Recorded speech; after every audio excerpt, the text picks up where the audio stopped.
Morning class. जो आज हम पढ़ाएंगे दो चर वाले रैखिक समीकरण को हल करना सिखाएंगे, उसमें विलोपन विधि द्वारा।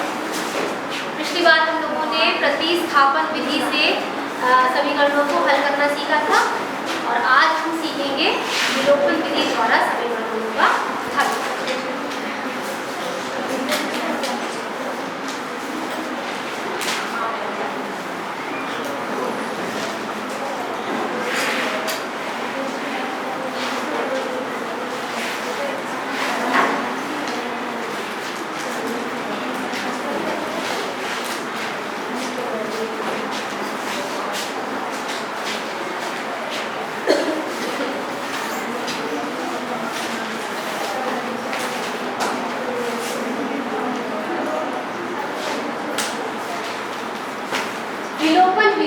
विलोपन विधि को इंग्लिश में एलिमिनेशन मेथड भी कहा जाता है।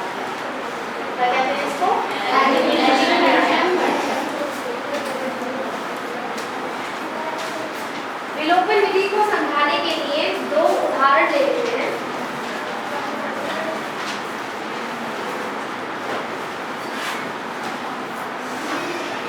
जैसे कि एक उदाहरण लेते हैं, दो समीकरण 2x + 3y = 5 और दूसरी समीकरण ले लेते हैं 3x + 2y = 6। ठीक है, ये हमारे पास दो समीकरण है। कैसी समीकरण है? दो चर वाली। इसमें चर राशि है x और y। ठीक है, और इसे हमें सॉल्व करना है, मतलब x और y का मान निकाल के लाना है। किस विधि द्वारा? विलोपन विधि द्वारा।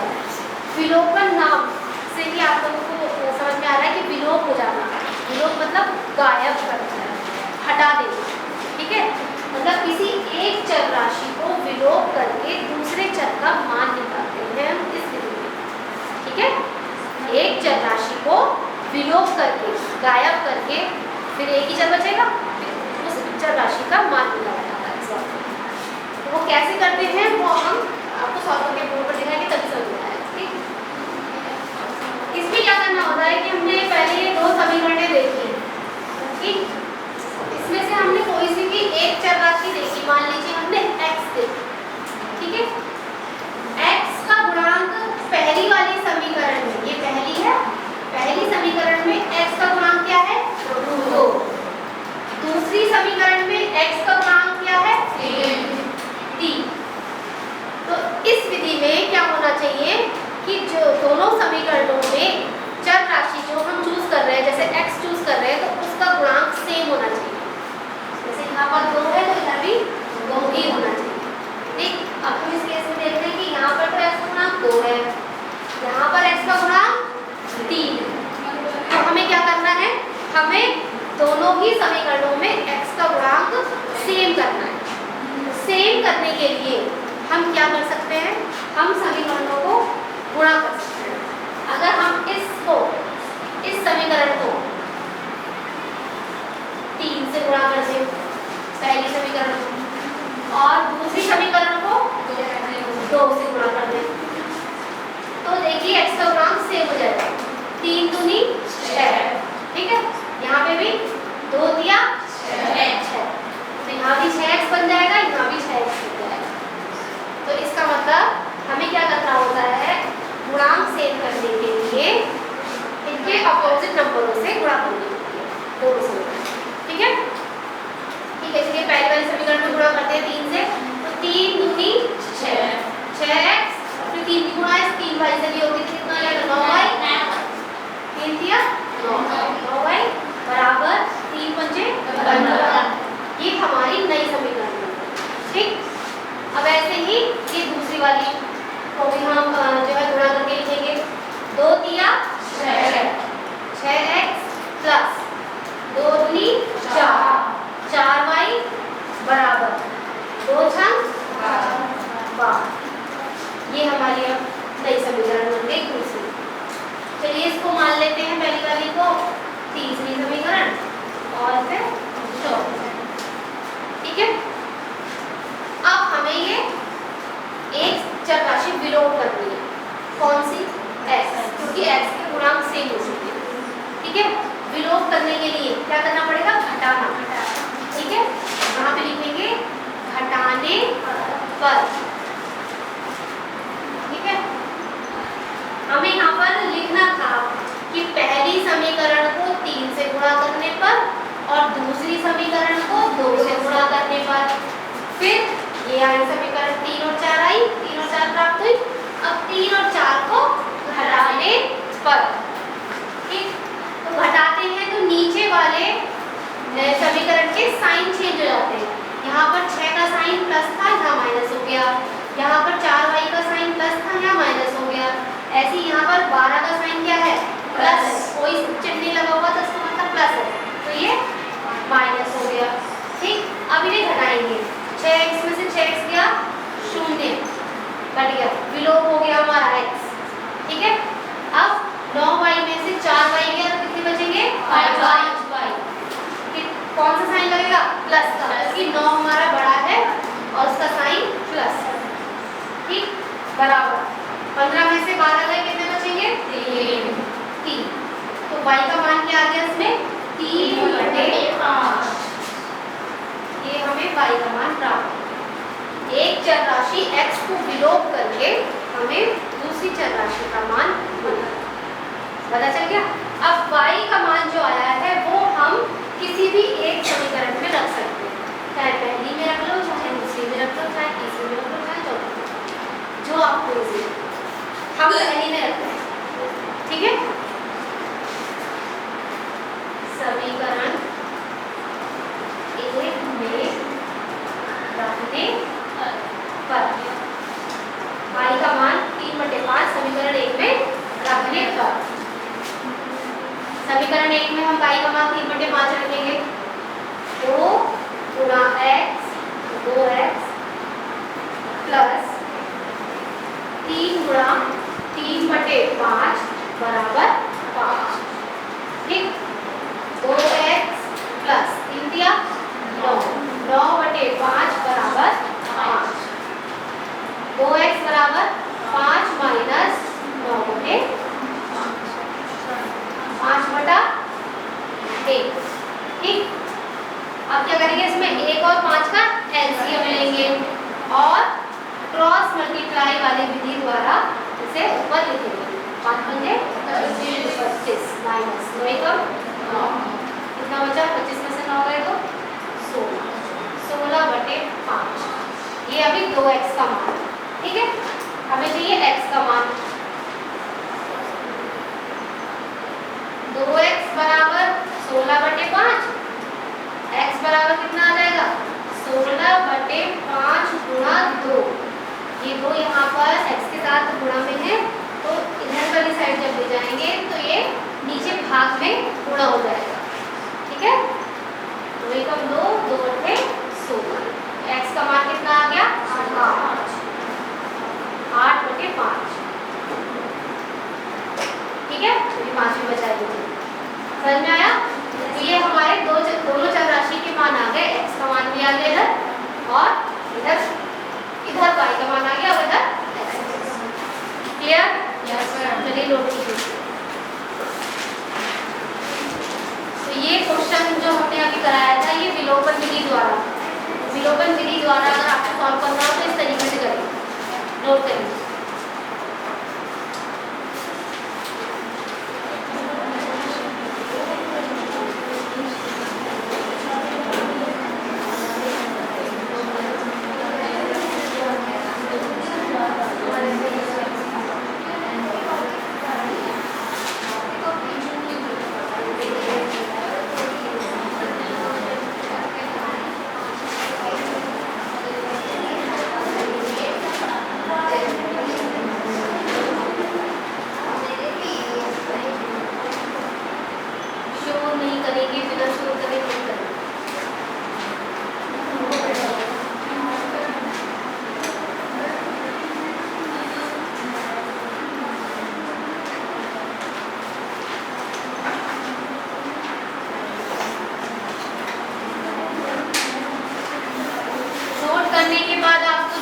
प्रश्नावली का ही क्वेश्चन कराएंगे पहला, वो आपको फिर इजी लगेगा।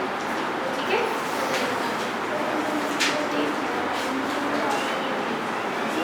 फास्ट फ्लो के लिए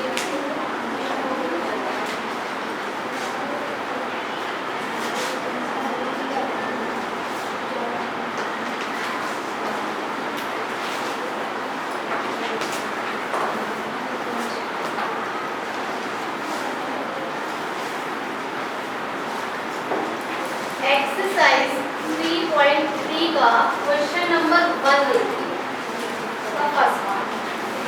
क्वेश्चन नंबर 1 में कहा गया है कि निम्न समीकरणों के युग्म को विलोपन विधि तथा प्रतिस्थापन विधि से हल कीजिए, कौन सी विधि अधिक उपयुक्त है।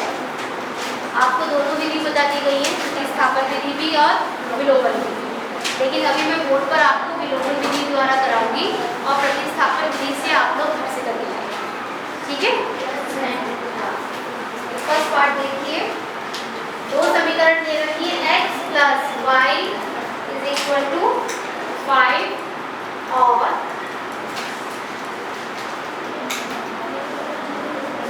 To x minus 3y is equal to 4। ये दो समीकरणें हैं।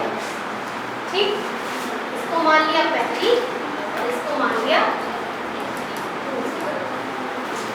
ठीक, अब हम इसे विलोपन विधि से सॉल्व करने वाले हैं।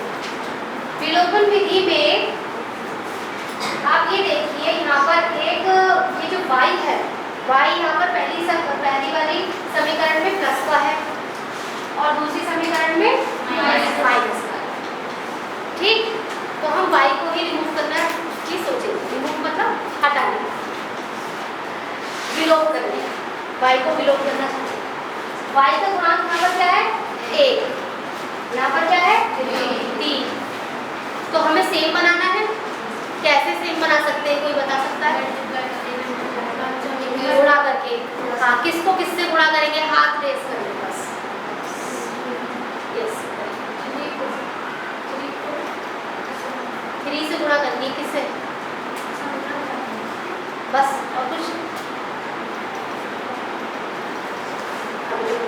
समीकरण 1 में 2 से मल्टीप्लाई करें। 2 से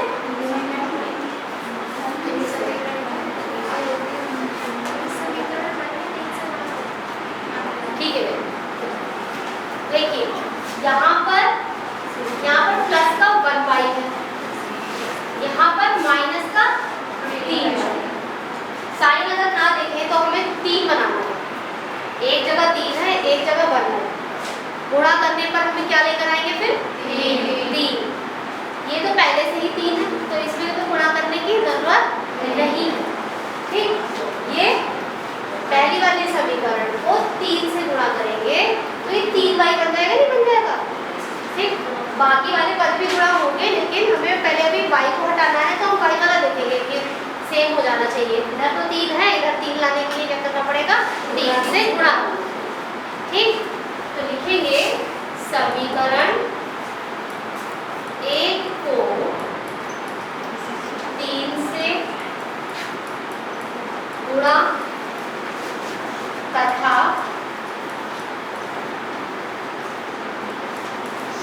समीकरण 2 के साथ जोड़ने पर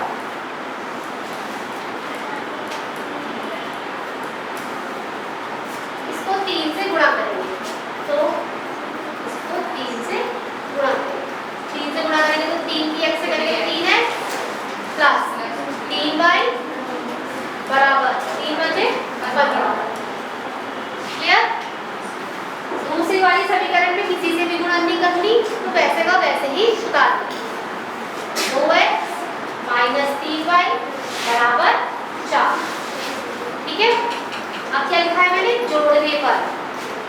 इसको गुणा करने के बाद इसके साथ जोड़ने पर, अब हम इन्हें जोड़ेंगे। जोड़ने पर साइन चेंज करने की जरूरत नहीं पड़ती है।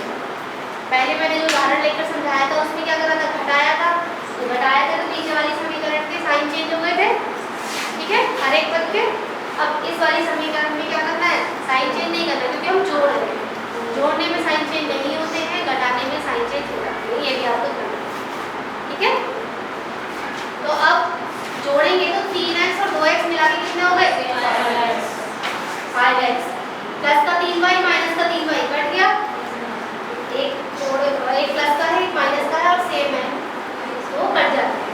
बराबर 15 + 4 x का मान कितना आ गया 19/5। ये हमारा x का मान है। ठीक, अब इस x के मान को किसी भी समीकरण में रख दीजिए, चाहे पहली में रख दीजिए चाहे दूसरी। तो हम किस में रख रहे हैं पहले में। x का मान समीकरण 1 में रखने, ठीक है। अब यहाँ पर x की जगह क्या रख देंगे 19/5 प्लस y बराबर 5। ठीक है, अब y का मान निकालेंगे तो y बराबर क्या आएगा, y को यहीं पे छोड़ दो और ये 19/5 पूरा उधर ले जाएंगे, 5 - 19/5। ठीक, 5 को हम 5/1 लिख सकते हैं। ठीक, उसके बाद 1 और 5 का एलसीएम 5 आएगा, फिर वही क्रॉस मल्टीप्लाई वाली विधि से गुणा कर लेंगे। 5 × 5 = 25 - 19 कितना आ गया 6/5। y का मान भी आ गया हमारा 6/5। ठीक, अब इन दोनों समीकरणों को हल करने के बाद हमें दोनों मान प्राप्त हो गए। x का आया 19/5 और y का आया 6/5। ये आज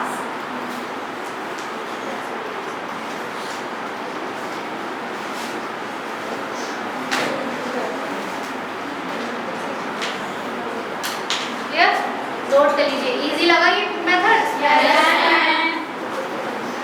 देखिए एग्जाम्स में ज़्यादातर वैसे आता नहीं है कि आप किस विधि से करिए, तो आप जो है अपनी मर्जी से किसी भी विधि से सॉल्व कर सकते हैं, हल करने के लिए आता है। अगर आ जाता है लिखा हुआ कि प्रतिस्थापन विधि द्वारा ही हल कीजिए या ग्राफीय विधि द्वारा ही हल कीजिए, तब आपको उसी विधि से करना है। नहीं तो आपको तीनों में से ग्राफीय, प्रतिस्थापन और विलोपन, इन तीनों विधि में से जो विधि आपको आसान लगती है उस विधि से आप हल कर सकते हैं। क्लियर? नोट कर लीजिए।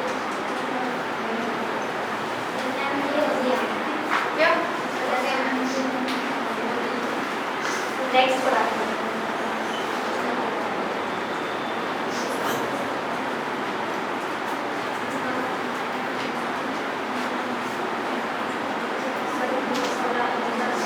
नेक्स्ट कराते हैं किसी का तीसरा भाग, किसी प्रश्नावली का तीसरा भाग। शोर नहीं कीजिए।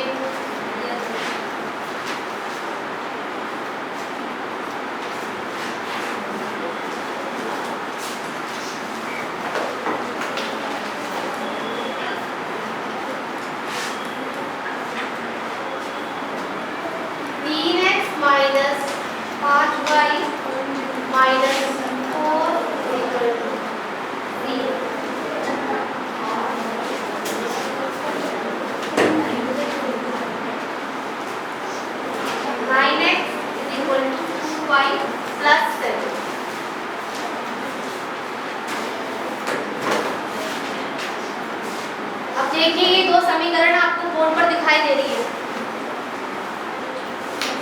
पहली समीकरण में कुछ और दूसरी समीकरण में कुछ अंतर दिखाई दे रहा है?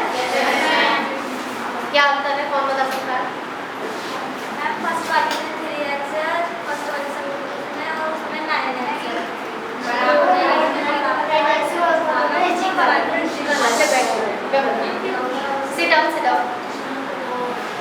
देखिए अभी तक हमने जो पढ़ा था समीकरण जो हल कर रहे थे हम, x और y वाले पद आपके लेफ्ट साइड पे थे, बीच में इक्वल टू का साइन होता है। लेफ्ट साइड पर x और y वाले पद थे और राइट साइड पर जो इक्वल टू का साइन होता है ना, इसके लेफ्ट साइड पर ही हमें x और y के पद थे और राइट साइड पर एक अचल पद है ना, नंबर वाला। लेकिन इस समीकरण में सारे के सारे तीनों पद इज इक्वल टू के लेफ्ट साइड पर, ठीक है।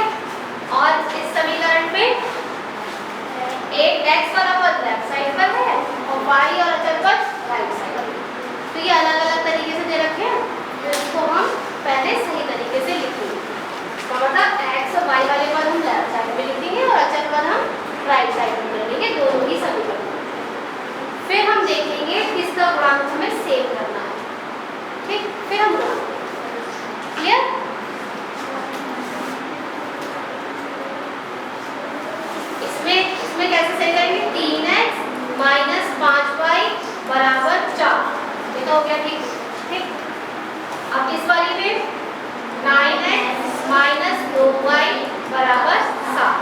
ये भी सही है। ठीक, अब इसको मान लेंगे पहली समीकरण और इसको मान लेंगे दूसरी समीकरण। ठीक, अब हम क्या देखेंगे, यहाँ पर x का गुणांक, मान लीजिए हम x विलोप करना चाह रहे हैं, तो यहाँ पर x का गुणांक 3 है, यहाँ पर x का गुणांक 9 है। ठीक, तो हम इसे कैसे विलोप कर सकते हैं? 3 से गुणा करने पर। कौन सी समीकरण को? पहली समीकरण। खड़े हो जाओ सबसे लास्ट में, स्टैंड अप।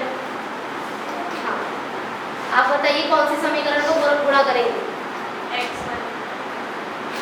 कौन सी समीकरण को गुणा करेंगे, पहली को या दूसरी को, और किससे गुणा करेंगे? पहली को गुणा करेंगे किससे?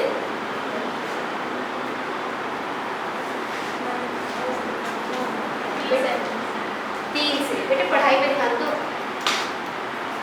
सिर्फ पहली समीकरण को 3 से गुणा करेंगे। ठीक है, जब इसको हम 3 से गुणा करेंगे तो ये क्या हो जाएगा? 3 या 9x। 3 की 5 से गुणा करेंगे तो 15y इक्वल टू 3 की 4 से करेंगे तो 12। दूसरी समीकरण एज इट इज उतार लेंगे क्योंकि यहाँ पर पहले से ही 9 है। हमें x का गुणांक भी तो सेम करना है। यहाँ पर x का गुणांक 9 हो गया और यहाँ पर पहले से ही x का गुणांक 9, तो इसको ऐसे ही उतार लेंगे। 9x - 2y = 7। अब इन दोनों को क्या करेंगे? घटाने पर। जोड़ने पर आ सकता है क्या? जोड़ने पर नहीं आ सकता। क्यों? जोड़ने पर क्योंकि 9 और 9 18 हो जाएगा और 15 और 2 -17 आ जाएगा, तो फिर से ही x और y दोनों ही बन जाएंगे। घटाने पर हमें विलोप करना है, एक चर राशि हटानी है तो वो घटाने पर ही आएगी, इसलिए हम यहाँ पर क्या लिखेंगे? फिर घटाने पर। एक लाइन और लिखनी थी, क्या लिखनी थी वो? कि पहली समीकरण को 3 से गुणा करने पर और दूसरी के साथ घटाने पर। ठीक, के बाद देखिए घटाइए। घटाने पर नीचे वाली समीकरण के साइन चेंज हो गए। 9 का साइन प्लस था माइनस हो गया, यहाँ पे साइन 2y का माइनस था, यहाँ प्लस हो गया, और यहाँ 7 का साइन प्लस था, यहाँ माइनस हो गया। अब इन्हें घटाएंगे तो ये 9x - 9x कट गया। ठीक है, ये विलोप हो गया। अब माइनस का 15 प्लस का 2 कितने बचेंगे? घटेंगे ना, 15 में से 2 गए 13 बचेंगे। साइन इसका लगेगा -13y बराबर 12 में से 7 गए कितने बचेंगे? 5। तो y बराबर 5/-13। ठीक है, ये चीज समझ में आई? 5/-13 को क्या लिखा जा सकता है? माइनस का भाग। ठीक है, ये माइनस साइन नीचे है ना, तो उसको हम ऊपर लिखेंगे। ठीक, ऐसे लिखा सकते। अब ये y का मान जो माइनस के 5/13 आया है वो हम क्या करेंगे? किसी भी एक समीकरण में रख देंगे। किसमें रखेंगे? ताकि हमारा x का मान निकल आए। पहली वाली में रखेंगे। ठीक,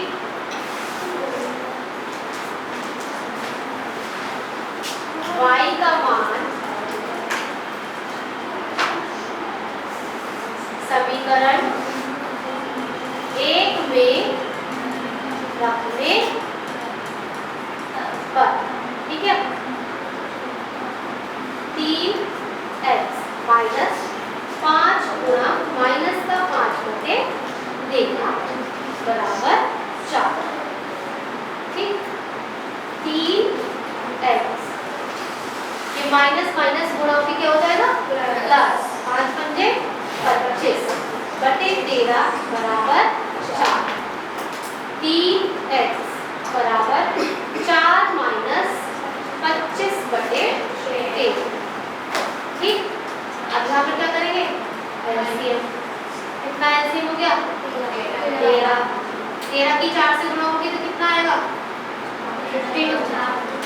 52। माइनस 25 की 1 से गुणा होगी 25। घटाइए, कितना बचा?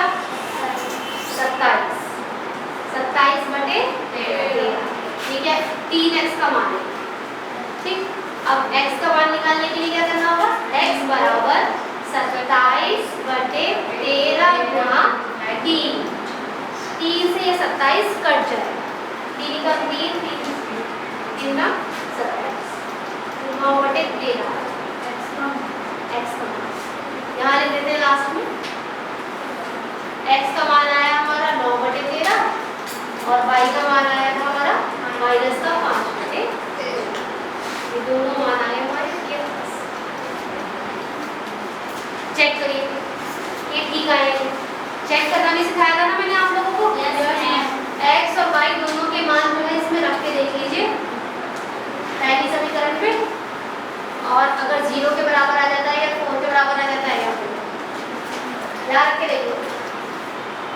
इधर x का मान भी है y का मान भी, इसमें रख के देखो इक्वल टू अगर 0 आ गया आपका तो इसका मतलब आपने जो x और y के मान निकाले वो एकदम सही है।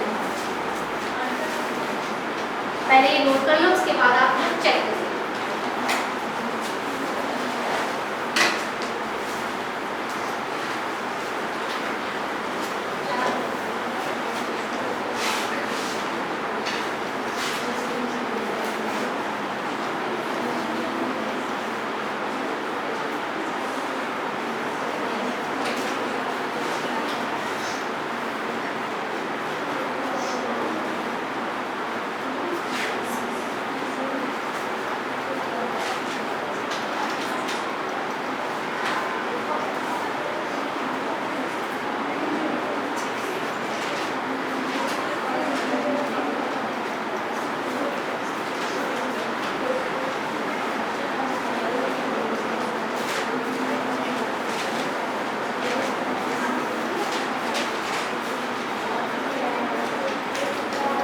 नोट कर लिया?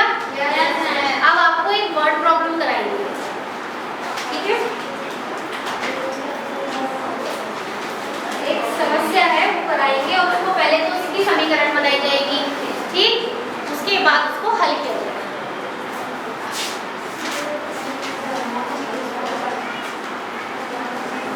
दो संख्याओं, क्वेश्चन है, सब लोग नोट कीजिए और शोर नहीं कीजिए। दो संख्याओं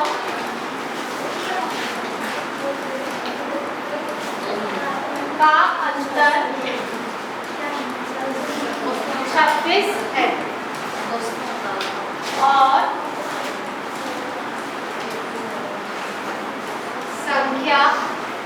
एक संख्या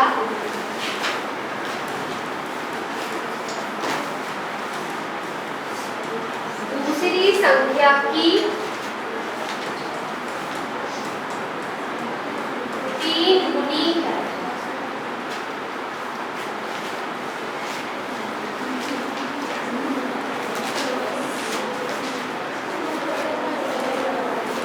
उन्हें ज्ञात कीजिए।